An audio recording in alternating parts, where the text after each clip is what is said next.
Your dream is possible, but not only is it important that you believe and begin to know that it's possible for you to live your dream as you run toward it, but I've done something that I want to share with you called Choosing Your Future. In fact, I've developed a set of tapes talking about how to begin to create your own reality by choosing your future.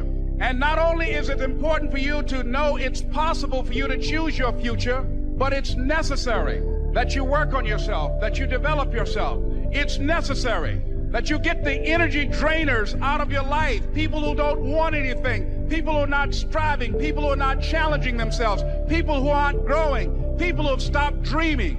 It's necessary that you align yourself with people and attract people into your business who are hungry, people who are unstoppable and unreasonable, people who are refusing to leave life just as it is and who want more. My mother used to say, birds of a feather flock together. If you run around with losers, you will end up a loser. It's necessary that you get the losers out of your life if you want to live your dream.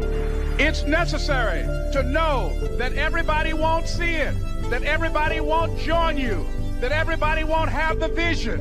It's necessary to know that a lot of people like to complain, but they don't want to do anything about their situation, that you are an uncommon breed. You know, you have to know within yourself that I can do this. Even if no one else sees it for me, I must see it for myself.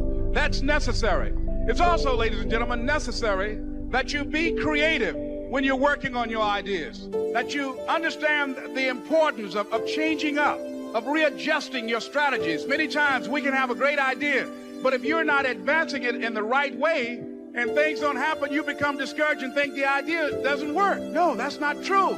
It's necessary that we become creative. I remember when I was in New York walking down the street and a guy approached me and said, hey, mister, can I shine your shoes? And I said, no, I'm in a hurry. I don't have time. I kept walking. Someone else said, hey, man, your shoes look clutty. May I shine your shoes? I said, no, I don't have time. I'm sorry, I'm busy. And I was walking fast, and many people solicited me for my business. And then finally, a young man stepped in front of me, and he said, excuse me. And he started counting, 97, 98, 99, 100. He said, sir? I said, yes. He said, come here, please. I said, what is it? He said, today is my birthday.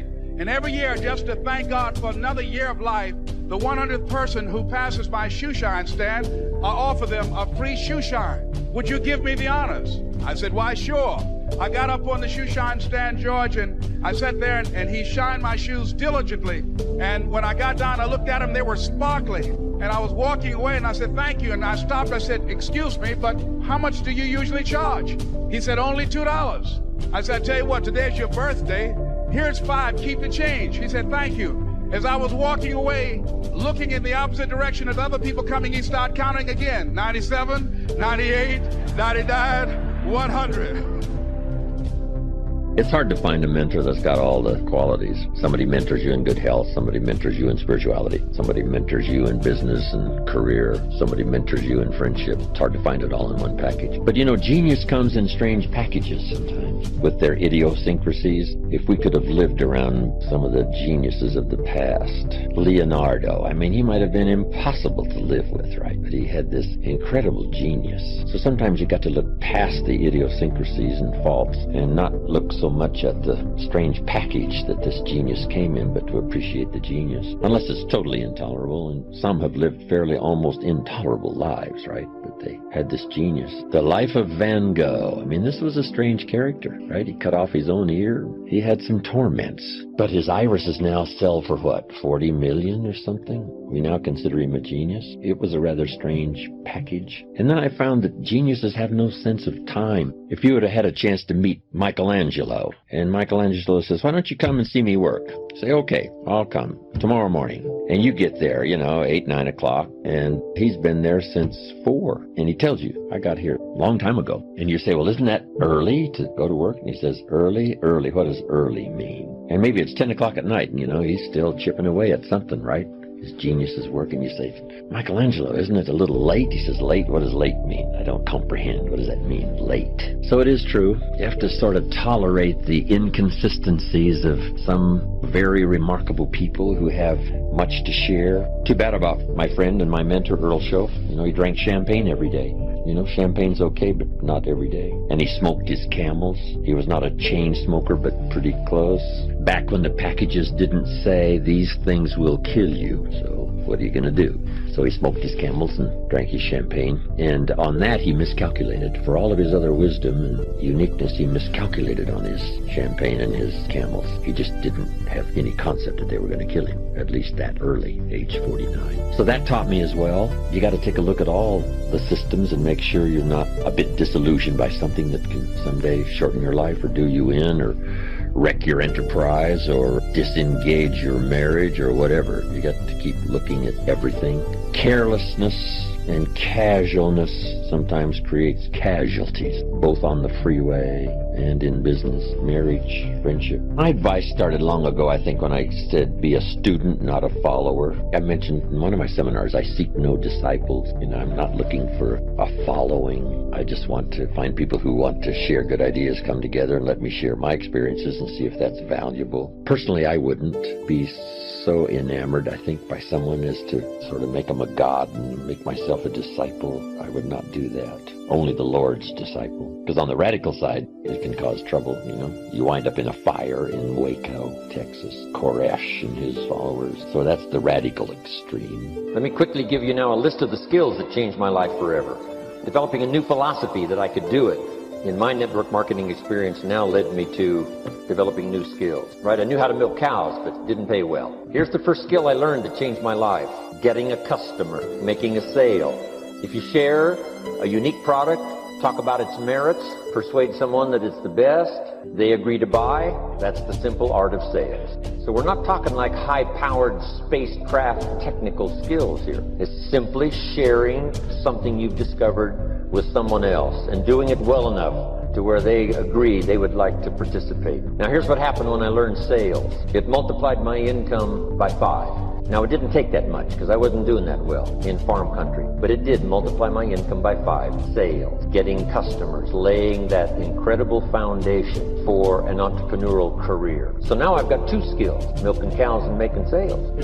Here's the next one I learned that changed me forever, and that's recruiting, introducing the business opportunity to new people, learning how to give a good invitation, learning how to give 2 kinds of presentation, formal and informal. And the third part of recruiting, of course, is following up. Once you start a new life, now you got to take care of it, like a new mother would take care of her baby. You don't start a new life and abandon it. You start a new life and nourish it like a mother, protect it like a father. You got to be both mother and father to a new person. Nourishment, ideas like a mother. Protection, help defend your new life against the encroachment of outside voices that would try to talk them out of it. So you got to be mother and father in this art of recruiting. We call it being a sponsor. And being a sponsor is like being a bridge, helping somebody from darkness to light, from skeptic to faith, from not knowing to knowing, from no confidence in themselves to starting to gain confidence. You're the bridge that helps people from the shadows to the sunlight. It's one of the most exciting positions to occupy in all of network marketing industry, is the bridge, helping people crossing the bridge out from discouragement into recognition. Being this bridge, that's what the recruiting magic is all about. You've got the answers. They've been looking for the answers. You've got the answers. And you help them cross this bridge. You see something in them before they can see it in themselves. You assure them that it's possible to be more than they are. Therefore, they can earn more than they've got, have more than they possess. This is one of the great arts in the world. And here's what's exciting about this art. It pays big money. Because now you operate a unique philosophy taught first in the Bible. Because the question was asked, how can we achieve greatness, great wealth, great power, great influence, great recognition, great self-esteem? How can we achieve greatness? The master teacher was asked. And here was his formula for achieving personal greatness. He said, find a way to serve the many, for service to many leads to greatness. For those that are interested. Some people aren't interested, but for those that are, service to many leads to greatness. Someone says, well, best I can do is just take care of myself, which is okay, but it doesn't lead to greatness. Somebody says, I got enough bills of my own, I can't worry about someone else's bills. That's okay, but it doesn't lead to greatness. Greatness is helping people pay their bills, you forget about yours. Because if you help enough people pay theirs, yours disappear. Help people with problems, your problems disappear. The key to greatness, the master teacher taught, is finding a way. Now, a lot of people would like to serve many people, but they don't have a way. And what's exciting about you and your business is you've now got the way. Whether you use it or not is up to you. Whether you cash it in or not is up to you. Whether you make a fortune or just a little, that's all up to you. Each person's ambition, it's called the same marketing, the same product. The products are the same for everybody here. The Marketing system is the same. The difference is each person's philosophy and each person's individual ambition. But whatever your ambitions are, now you've got the ways and means. And here's what you've got the ways and means to do. Serve as many people as you would like. Now here's what's exciting about recruiting. With what you're involved in here, you can directly and indirectly affect the lives of dozens of people. Some of you are going to directly and indirectly affect the lives of hundreds of people. And some of you, if you wish, can directly and indirectly affect the lives of thousands of people. And the pay is accordingly. If you affect a few, you earn that pay. If you affect the many, you earn that pay. But the secret is found in the Bible. Service to many leads to greatness. Now, John Kennedy said it in his inaugural speech. Here's what he said: don't ask. Don't we wish that was the current political philosophy? John Kennedy said, don't ask. That's important if you understand philosophy. He said, don't ask what the people can do for you. Don't ask what the country can do for you. Don't ask what the government can do for you. That's not how you get rich. That's not how you have high self-esteem. That's not how you get trophies to put on the mantle above the fireplace. Asking what the people can do for you. Don't ask, he said, what the people can do for you. But ask, what could I do for my country? And the country means the people. What could I do for the people? I want trophies. I want recognition. I want high self-esteem. I would even like a chance to make a fortune. John Kennedy says it's easy. Don't ask what the people can do for you, but ask, what could I do for the people? Could I directly and indirectly serve many in my country? And now that you are participating in this program, the answer is yes. Now, Zig probably said it best. Zig's got some great thoughts. Zig and I have been good friends for a lot of years. Zig says money isn't everything, but it ranks right up there with oxygen. Zig, you're right. Zig says, my dentist told me, Zig, only floss the teeth you want to keep. You know, forget the rest. But here, Zig is famous for this now. This is one of Zig's philosophies, and it goes right along with the other two, the Bible and John Kennedy. Here's what Zig says. If you help enough people get what they want, you can have everything you want. If you help enough people get what they want, you can have everything you want. Now, wanting everything you want, we call that self-interest. But it's okay to have self-interest if you do it in a positive way. By helping enough people get what they want, you can have everything you want. Now, you can accomplish all that by learning this next skill called recruiting. And I learned it, and it made me fortunate. So now I've got 3 skills: milking cows, making sales, and recruiting. Here's the next skill I learned that paid big money: organizing. Once you got a few, get them to work together, see, and that's magic. Getting people to work together is magic. Now, yes, it's challenging, like having several members of your family. Getting them to work together is challenging, but it's magic. Getting husband and wife to work together is challenging, but it's magic when it happens. But everything magic is challenging. You just got to jot that down. Everything magic is challenging. But once you figure out the challenge and go for it, then the magic occurs. Let me tell you how magical people working together is. Let me quote the Bible again. It says, if 2 or 3 agree on a common purpose, nothing is impossible. Just try that on for your mental size. If 2 or 3 agree on a common purpose, nothing's impossible. Everybody's looking for a challenge. Here's what I teach, especially the kids. Here's the best challenge in the world. Let's go do it. Not you go do it. Let's go do it. If 2 or 3 of us decide on a common purpose to do it, nothing's impossible. Incredible. Working together, organizing. Now, when everybody's an independent, now it's a little more challenging. Like having kids, they've each got their own opinions. They've each got their own ambitions and desires. It is challenging. You've got a variety. But that's what makes life, the variety. Getting people to work together. It's like herding cats. You know, sheep are easy, but you got to try cats, herding cats. But if you can possibly get it done, the power is so immense when you get people to work together. Here's one of the powers of working together: shared testimonials. If I've got somebody new and you're there and I'm there, I give them my testimonial, you give your testimonial. Maybe what tips the scales in getting me a new person is not my testimonial, but my partner's testimonial. Somebody I'm working with, their testimonial got them. Shared testimonials are so powerful. That's why working together is powerful. Now, working by yourself is okay.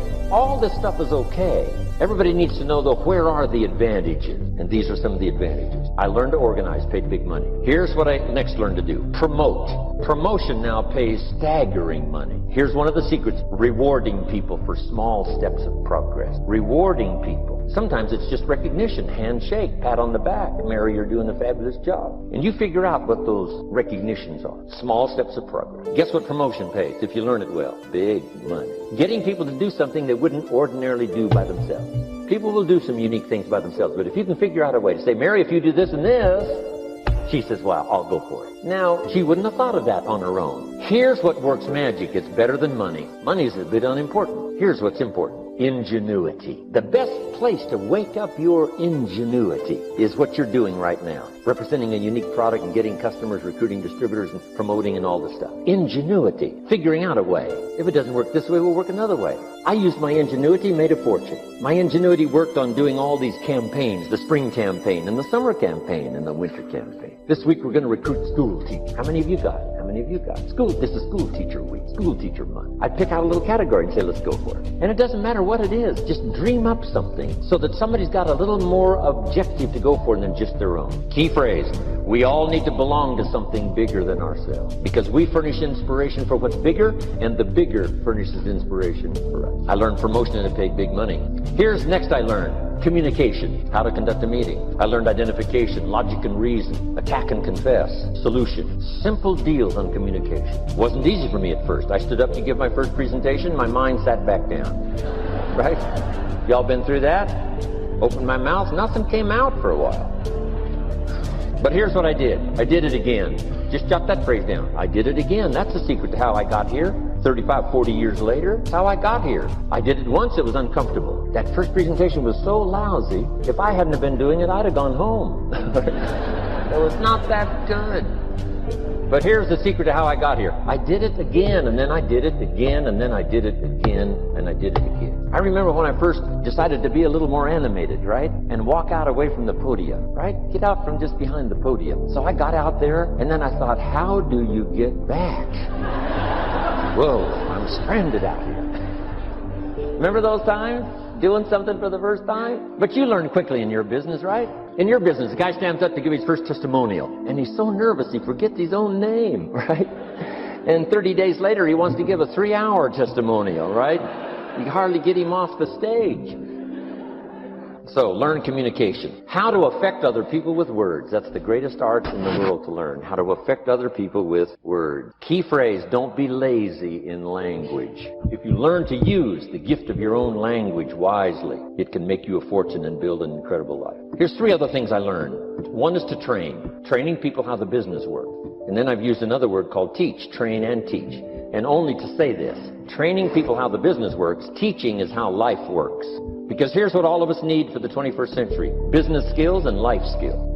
The life skills are leadership skills. The life skills are learning how to set goals. Now here's the ultimate skill to learn that can transform your life and the life of whoever will listen. The ability to inspire. Inspire means help people to look up a little higher than where they are and wish they could get there. And inspire them that it's possible. Here's how we inspire, by our own testimonial. If I can do it, you can do it. Here's how else we inspire, by others' testimonial. If they can do it, Mary, you can do it. Getting people to see themselves better than they are. Getting people to see themselves richer than they are. Getting people to see themselves more capable next year than they are this year. Getting to see themselves in the future. To help both your kids and your people, here's what you must learn to do. Number 1, help people to see themselves as they are. If people have made mistakes, they got to know it. You can't go on making mistakes and hope to achieve. Mistakes have to be corrected. And you've got to do it with your children. Help them to see themselves as they are. If they've messed up, here's what you've got to say. You've messed up. But here's what's important as a parent. Don't leave them in the mess. Some parents tell their kids they've messed up and then they leave them in the mess. They don't paint a better picture. Here's what you could become with just a couple of more changes. Rather than this, here's what you could be. So we must help our children see themselves as they are, but here's the greatest gift. To help our children see themselves better than they are. To transport them not only past to see their mistakes, but transport them to the future to see their opportunity.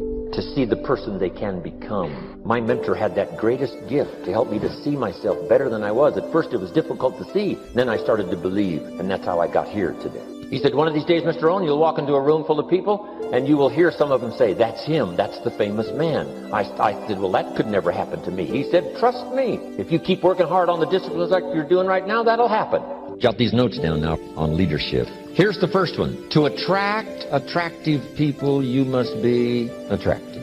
Sometimes when we need other people in our enterprise, we go to work on them. When the real key is, first of all, to go to work on yourself and become an attractive person. Now, it's not a bad idea to ponder and think, what would make me an attractive person? Here's one, a refinement of philosophy so that you really understand life and challenge to the best of your ability. Your philosophy about the marketplace and politics and government and the work ethic. Your philosophy of values and contributions. Your philosophy that understands Each of us need all of us, and all of us need each of us. Each value is important. The miracle of America is all the gifts that have been flowing in here for the last 300-400 years, especially the last 200 years. No country in the last 6,000 years has become such a depository of the gifts of the world like America has the last 200 years. There's been nothing like it in recorded history. So many of the gifts of the whole world deposited in one country. My grandparents came from Odessa, Russia. They were German, but when Peter married Catherine all those years back, it opened up the door for a lot of the Germans to move to Russia. And they moved and taught the Russians farming methods. And my grandparents moved to the Ukraine, Odessa. When I lectured in Moscow, some came all the way from Odessa up to Moscow. Now they want me to come from Moscow down to Odessa. And my grandparents came from Odessa, came to America, settled in a place in central Washington where a lot of the Germans came, and they called it Odessa, Washington, named after Odessa, Ukraine. My grandfather served in the Tsar's army a long time ago. In the Tsar's army, they had this deal. Based on your deportment, you got certain points. And if you accumulated enough of these points, you got to put your name into a lottery. And my grandfather accumulated enough of these points based on his deportment in the Tsar's army and got to participate in a lottery. Guess what happened to those who won these lotteries that they held every once in a while? You got to pick up your family and go to America. And my grandfather won one of these lotteries in the Tsar's army, picked up his one son and his wife and moved to America, Odessa, Washington. And my father was born in Odessa, Washington. Interesting, huh? Wow. The gifts that we have in this country are so multiplied. People from all over the world have come here, and they didn't come empty-handed. They brought their recipes. They brought the work ethic. They brought the gift of language. They brought the gift of law. They brought the gift of music, the gift of medicine, the gift of healing. Wow. America is such a composite of all the gifts of the world. The ethnic streams that have been flowing in here have made us great. Ethnic cleansing. Where would we start? Amazing. Now here's what we need to do. Participate in the gifts that America has. Now here's the joy I have, to go back where these gifts came from. That's why I love to go back to Italy, and I love to go to Poland, and I love to go to Czechoslovakia, and I love to go to Israel, and I love to go to all the places around the world to see where America came from. And then the gifts they brought here helped me to develop my gifts. Now I'm taking some of my gifts back to where it came from. Can you imagine the feeling of now making that transcontinental contribution? Because they came here, now I go there. It's big time for a farm kid from Idaho. But to attract attractive people, you must be attractive now, working hard on yourself. Jot this down. Leadership is really the challenge to be something better than mediocre, something better than average. The step above, not just to be above from ego standpoint, but the step above so you can help someone else. What speaker was it that said, in order to lift someone up, you must be on higher ground? How true. And the challenge of leadership to be something more than average or mediocre has these components. Make this list. This is a good list. Learn to be strong but not rude. Strength we need, rudeness we don't need. Here's where it's important to learn the graces, not just the skills. Next, be kind but not weak. Sometimes it's easy to mistake weakness for kindness, but not true. Kindness is a powerful strength, but don't let your kindness become weakness. Next, learn to be bold but not a bully. Boldness we need. Bully we don't need. Throwing weight around we don't need. Trying to impress we don't need. Express, yes, but impress, no. Next is to be thoughtful but not lazy. To dream but not just become a dreamer. To think but not just become a thinker. To have a philosophy but not to become just a philosopher. I know they call me, the great business philosopher, which I like the title, it's okay. But my philosophy says, jot it down, results is the name of the game. The name of the game is not philosophy. Philosophy is just a useful tool to set you on a good track so that a year from now you'll be in a better place than you would have on the old track. Hopefully most everybody here, maybe everybody here, is going to set a new track for your health and for your family and for your future and for your activity and for your productivity and for your spirituality and all the rest of good values. So be thoughtful but not lazy. Here's the next one. Be proud but not arrogant. Pride we need. Team pride and community pride and state pride and country pride and personal pride and family pride, but not arrogance. Don't let your pride slip into arrogance. Here's the next one. Be humble but not timid. Some people mistake timidity for humility. But humility is a virtue. Timidity is an illness, a malady that can be corrected. You can learn to drive your timidity into such a small corner, it does not now disturb the rest of the house. Here's one more. In terms of sophistication, it doesn't take much to learn and practice the art of sophistication. Here's a good one. Humor without folly. Humor has its place, but just don't cross the line so that your humor becomes folly. Next, it's okay to be witty but not silly. If you want to lead as a parent and lead as a manager and lead as an entrepreneur, if you want to lead as a community leader and lead as a senator and lead as an important person of influence and power, witty, yes. Silly, no. Next, every leader must understand the law of averages so you can use it for your benefit and for your company, anything you might be involved in. Here's what the law of averages says. If you do something often enough, you'll get a ratio of results. And anyone can create this ratio. In baseball, we simply call it batting average. If you go up to bat 10 times, get a hit, we say you're batting 100. 3 hits out of 10, you're batting 300. You don't have to be perfect going up to bat. These days, batting 250, 300, you can make $4 or $5 million a year. In sales, that's about all you got to do. You don't need to bat 1,000, right? You don't need to bat perfect. You can get plenty of no's, but the yeses can make you rich. So don't worry about the no's. Concentrate on the yeses that make you rich.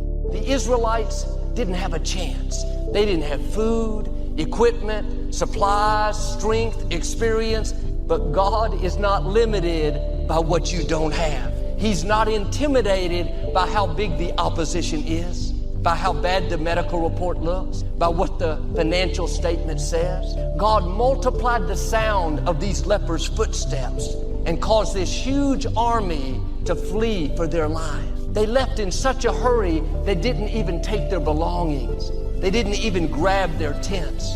God knows how to quickly get rid of the opposition. Don't be discouraged by how permanent the obstacle looks or by how much bigger it seems than you. You have an advantage. The Most High God is on your side. He knows how to cause your enemies to hurry out of your way. Not gradually, not over a few months.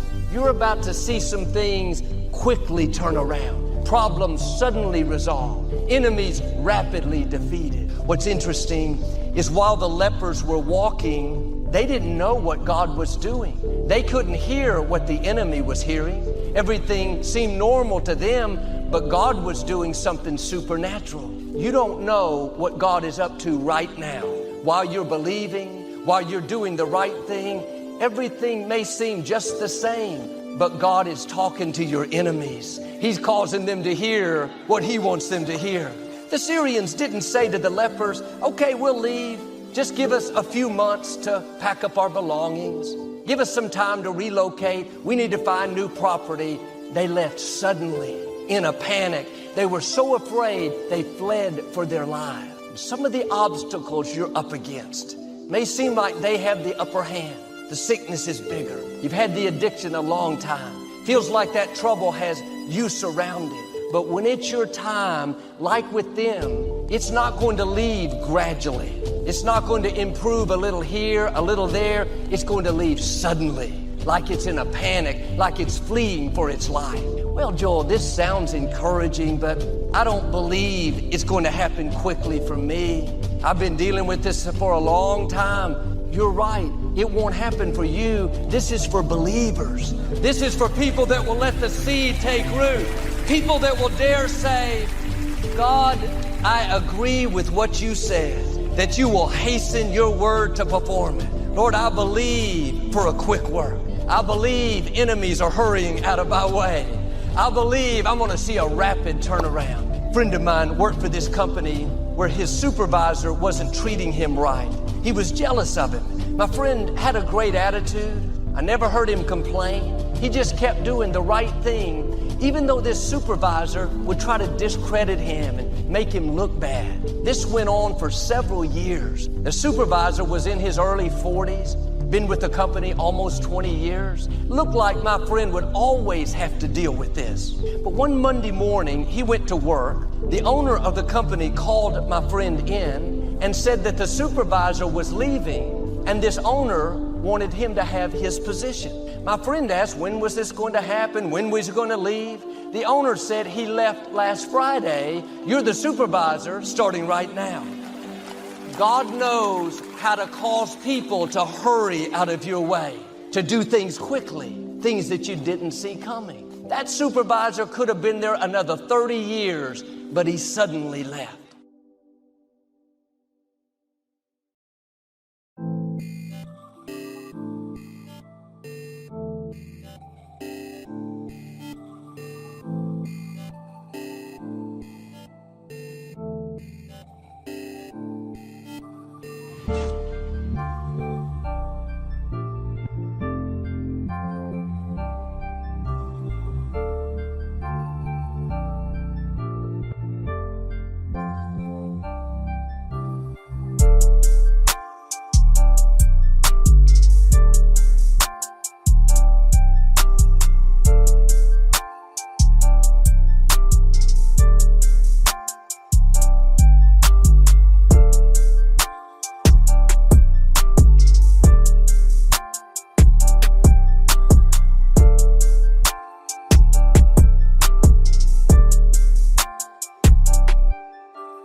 I've had it with being broke, and I've had it with lying. I've had it with being embarrassed over not having any money in my pocket. I promised myself that day that this would never happen again. I picked a day and an amount, and I said, I'll never carry less. It was one of those reasons that still affects my life after all these years. So I now carry a few $100s in my money clip. I do that for two reasons, I guess. One reason is the way it makes me feel. That special feeling of having plenty. Mr. Shove said to me, the first $500 you earn, put into your pocket, not in the bank. It feels much better in your pocket than it does in the bank. I've found that's true. But I also carry plenty in case I bump into another Girl Scout who's selling cookies. I'm ready. I remember walking out of the bank one day in Northern California where I lived at the time, and there were two little girls selling candy right outside the bank for some girls' organization. The first little girl walked up to me and said, Mister, would you like to buy some candy? I said, I probably would. What kind is it? She said, it's almond roca. I said, that's my favorite. She said, wonderful. I asked, how much is it? She said, it's only $2. I thought, it couldn't be. Still $2 after all these years? I couldn't help remembering the Girl Scout and the cookies. I said, how many boxes of that candy have you got? She said, I've got 5. And the other little girl standing there, she was selling candy too. I asked, how many boxes do you have? She said, I've got 4. I said, that's 9. I'll take them all. They said, really? I said, yes. I've got some friends, so I'll pass them around. They got so excited, put all this candy together. I reached into my pocket and gave them $18. Now, when I've got the candy and they've got the money, that first little girl looks up and says, Mister, you are really something. How about that? Can you imagine only spending $18 and having someone look at you in the face and say, you are really something? Now you know why I carry heavy. I'm not going to miss those chances anymore. It was a small goal, just a few $100s, but it had a big effect on my life. I have a dear friend, Robert Depew. Bobby used to be a school teacher in Lindsay, California, the olive capital. After he taught school for several years, he became a little weary of teaching and decided to get into sales. One day, without telling anyone, he quit his teaching job and jumped into sales. When he did, his brother poked fun at him. His brother said, you're going to go right down the drain. You had a good teaching job. Now you're going to lose everything you have. You must be out of your mind. He put him down something fierce. Bobby said, the way my brother acted made me so angry. I decided to get rich. I believe in bliss of satisfaction. Have you ever bitten into like a great steak and went, oh my gosh, it's delicious? Have you ever had that happen, yes or no? Did it make you not want the next bite more? Or did you want it more? See, there's a part of your brain, there's serotonin in your brain. The more you celebrate your wins, you celebrate when you're here, you have fun along the way, it begins to train your brain. You want to go to the next level. But if you cheat yourself from the celebration, you cheat yourself from the joy, it's always just a grind. Eventually there's this thing called frying and burnout where your brain doesn't want to do it anymore because it's not pleasurable. It gets no dopamine hit, no serotonin hit, and it wants to stop. You have to be blissfully dissatisfied. I talk about this in one of my audios and my book. My wife's a great example of this. We're complete opposites. I'm running out of time. I'm a super aggressive achiever. My wife, I call my wife, she's easy happy, easy satisfied. If we were living in a log cabin in the middle of nowhere, but we could cuddle up all day long and kissy kissy, she'd be happy all day long. She wears jeans and t-shirts. She could care less about material things. She could not tell you within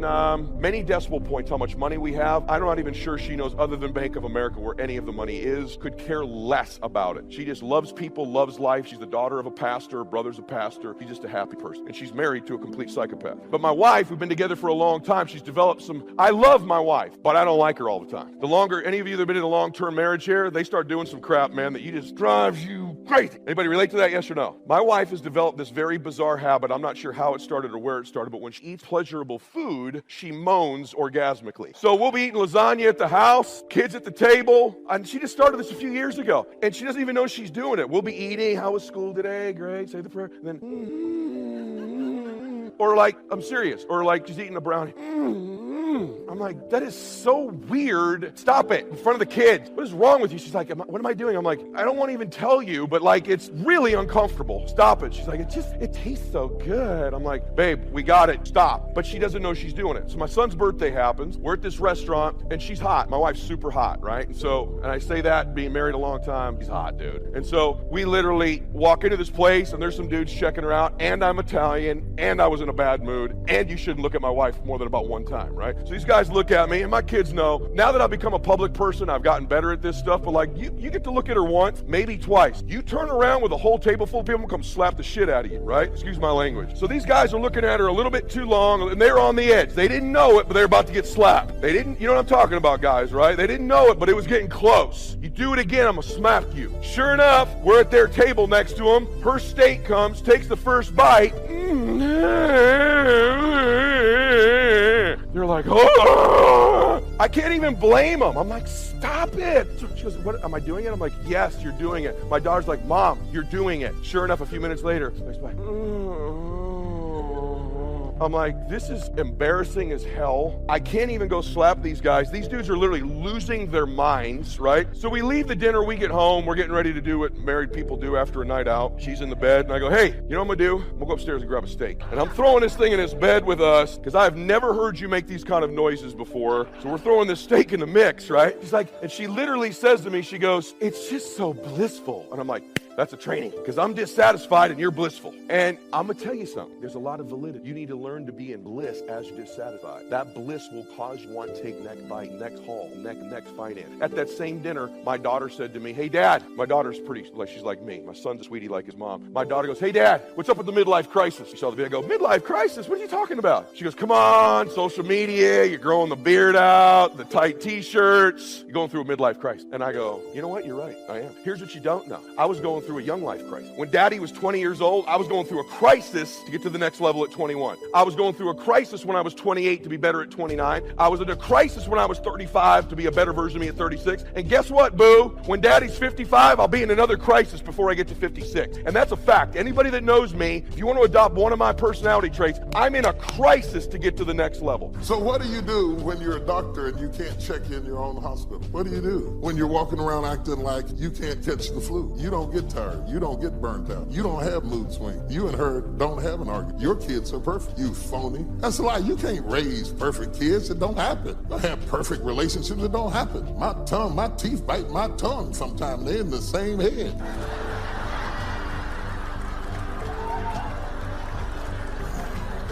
I mean, and there's no warning or nothing right in the middle of eating a hot dog. Just